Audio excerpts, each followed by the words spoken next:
What's up, guys? Welcome to Soccer Effect. So today we are going to be talking Morocco and we are going to be talking Egypt. And before we begin, we just want to say a very big shout out to Morocco and to Egypt. Those guys are making Africans proud. I think they are the only African teams winning, right? Okay, wow, what an amazing time for Egypt and Morocco.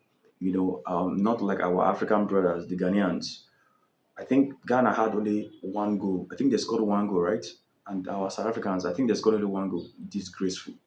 Ghanaians and South Africans, they just went to the World Cup to disgrace themselves. No desire to compete. They were just defending all day, and you expected to compete and go far.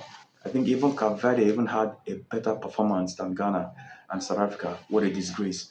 Like I keep saying, we need to compete. African football need a mentality shift. We can't be playing that rubbish and you call it football. But let's say a very big shout out to our Moroccans and Egyptians. And for me, I think Senegal too had a very good tournament, even if they were a bit careless, at the end against Belgium. And before we go to also, we want to say a very big shout out to Salah, Mane, and Hakimi. These are reliable players that are always available.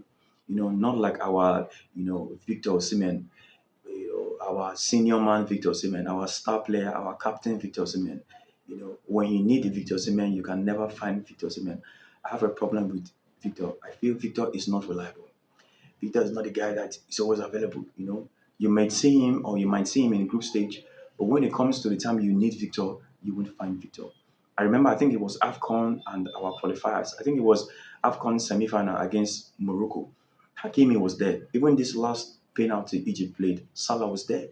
But I was seeing him doing qualifiers. We couldn't find him. Doing the AFCON, we couldn't find him. And these are the type of things we want. I was speaking to someone. I said to him that, you see, we don't have money in Nigeria. We don't have the likes of Salah and Hakimi. The reason why the Moroccans are playing like that is because when they look at their back, they see Hakimi.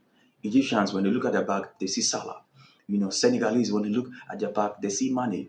But if we look at our back, who are we going to see? Nobody. We just see stars who claim to be stars, but they are not stars. So we need men who are senior men. We need reliable players. If we can have five or six, in fact, just one reliable player in Nigeria, I think we're going to qualify for the World Cup. But we don't have them. And so shout out to Hakimi, shout out to Salah, and shout out to Mane. I think Egypt and Morocco are really going to go far in this tournament. And so we are out there, yelling and screaming for them to keep pushing. I think Morocco are playing right now. I don't know the scoreline. I think, yeah, they're playing right now, Abi. Okay, yeah. So shout out to Morocco, shout out to Egypt. I think you guys are going to go far. Hakimi, Salah, big shout out. So if you guys feel the same way I feel, you know, subscribe, hit the like button, and share your thoughts. Thank you. I remain your guys, Send Nation, and this is Soccer Effect.